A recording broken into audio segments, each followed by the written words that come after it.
How's everybody doing? Today I had a very pensive day thinking about um, what I would talk about today that I felt that was very, very powerful. So I'm going to get right to the reading. It's a little overcast today in Tucson, Arizona, March 29th, approximately 6 p.m. But what I have to constantly remind myself is create your world from within. Because the exterior regarding what the day is like, which we're very thankful about that, because nobody can technically create a day, but when you do have a day, what's most important is that you focus what's going on within to create your external. So I wanted to get right to the reading, the part that I really liked, that I thought that was very powerful.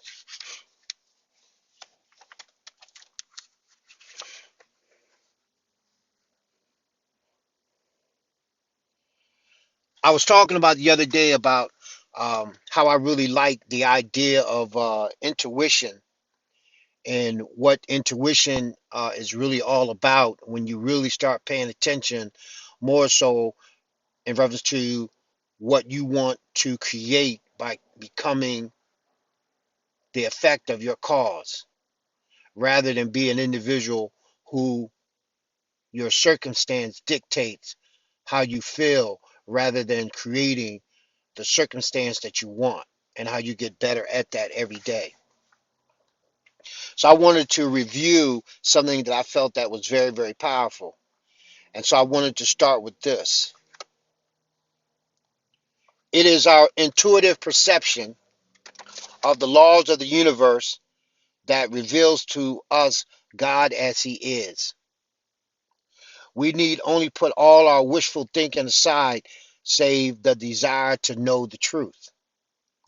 Expectation and desire will light the way. In the quietness of our meditations, the inner eye will see, and the inner ear will hear, and the truth shall be revealed to us, and the truth shall make us truly understand and be more receptive than what we think truth is or what we've been told.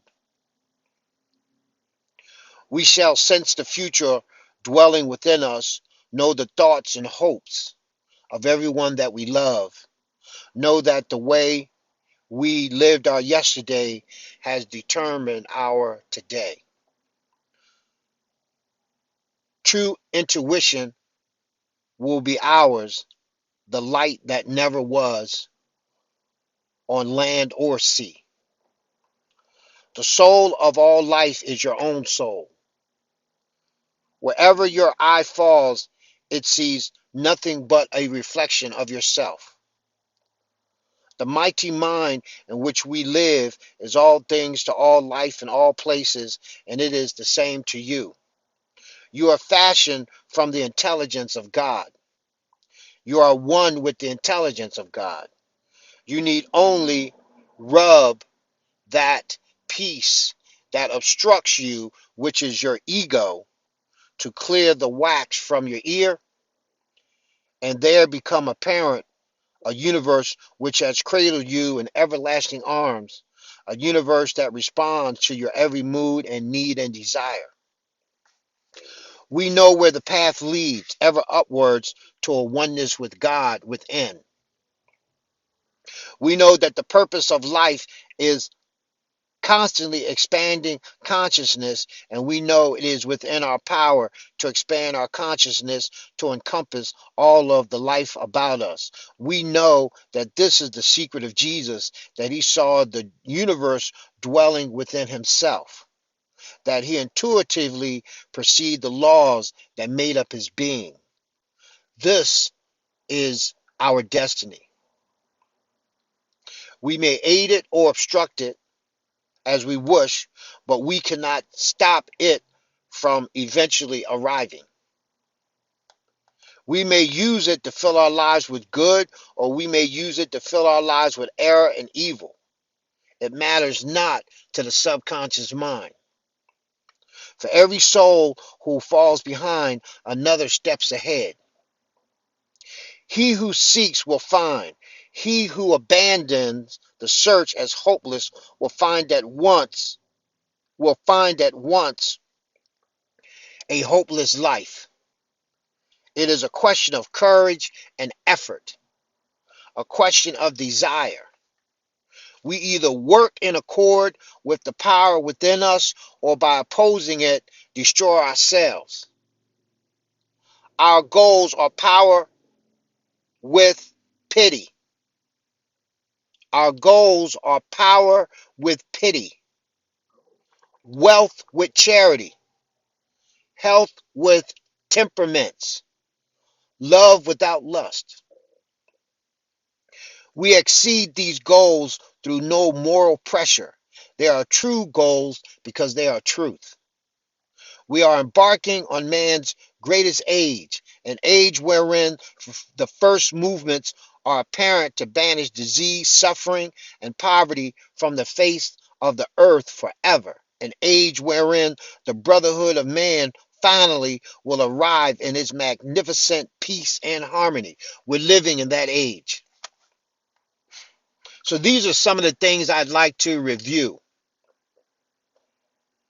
There are studies of this individual by the name of Dr. J.B. Rhine, spelled Rhine, which have proved conclusively the validity of extrasensory perception.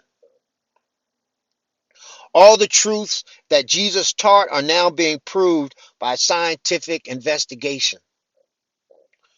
The overwhelming evidence of the super physical power of the universal subconscious mind has been recorded in all times by extremely reliable persons. Genius perceives the fixed laws of nature in at least one aspect. Jesus perceived the fixed laws of nature in entirety. The bud of perfection or genius dwells within each and every one of us. The thought of today is the thing of tomorrow. We do not perceive the things around us in their true nature. Our world is but a bare indication of the infinite possibilities of all things and all life. The so-called natural world is the unnatural. The so-called supernatural world is the light of truth. Space and time are illusions of man's locked-in viewpoint.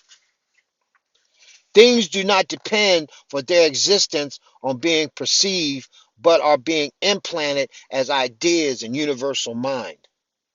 Creation of any type is the manifestation of a miracle. We only regard it as natural because we see the processes of formation moving through space and time.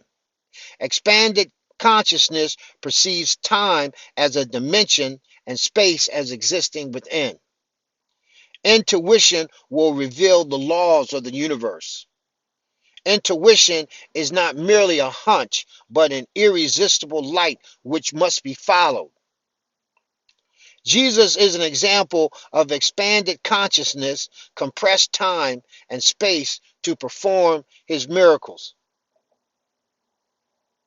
It is enough for us now to affect the creation through the established chain of physical movement. This we can do by refusing to accept doubt and fear. Follow the heart. It is the seat of intuition. The subconscious mind must always be controlled, for it proceeds irrationally of itself and depends upon the planning of ideas. Denial of the subconscious mind is the birth of fear and futility. Genius attains balance between the conscious and subconscious minds. There's a great book for any of y'all that might be willing to step outside the box, and it's called The Laws of Psychic Phenomenon by Thomas J. Hudson, spelled Hudson, Laws of Psychic Phenomenon. The other piece I wanted to focus upon was these aspects that I was looking at earlier that related to faith. All things are rooted in faith, which is the single most important tool of man's existence. The subconscious mind turns every conviction of the conscious mind into physical reality. The subconscious mind knows specific time and place circumstance only through the convictions forwarded to it by the conscious mind. Whatever the subconscious mind knows, the subconscious mind creates. Whatever that the subconscious mind knows, the, the subconscious mind creates. Believe, accept, know, relax. Believe, accept, know, relax. Believe, accept, know, relax. Believe, accept, know, relax. Thought plus faith creates. Faith in negative things is delusion, but nevertheless moves the subconscious mind to create them in physical actuality. Negative faith or delusion is caused by man isolating himself from the universal subconscious mind and making fear and resentment and hate his companions through his sense of separateness. Faith Faith is attained through complete trust and confidence in the power of the universal mind.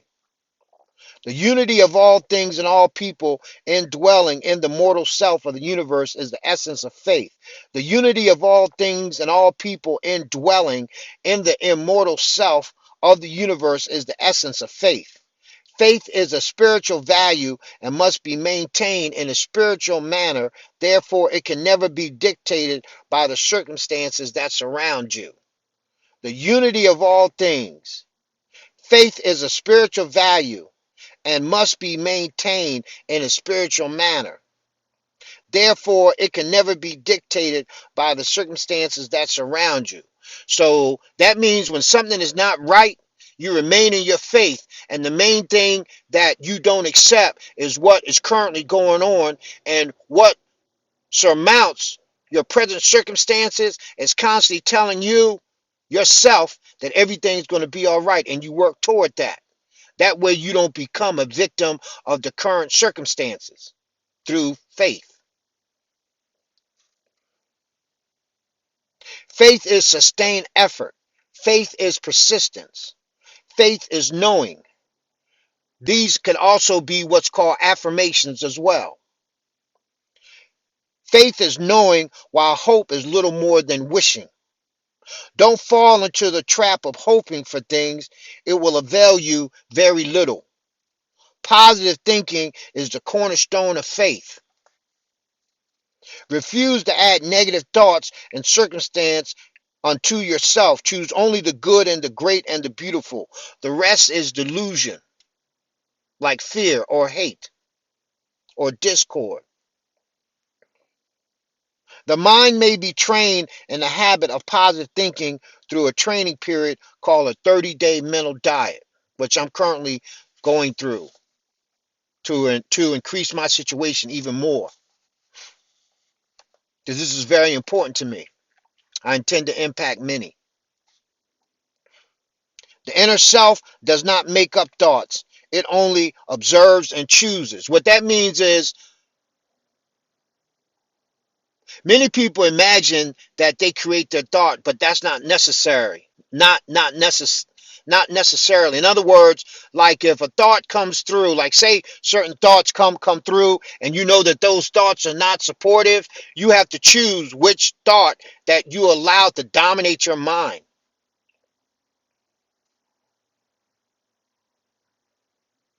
The mind may be trained in a habit of positive thinking.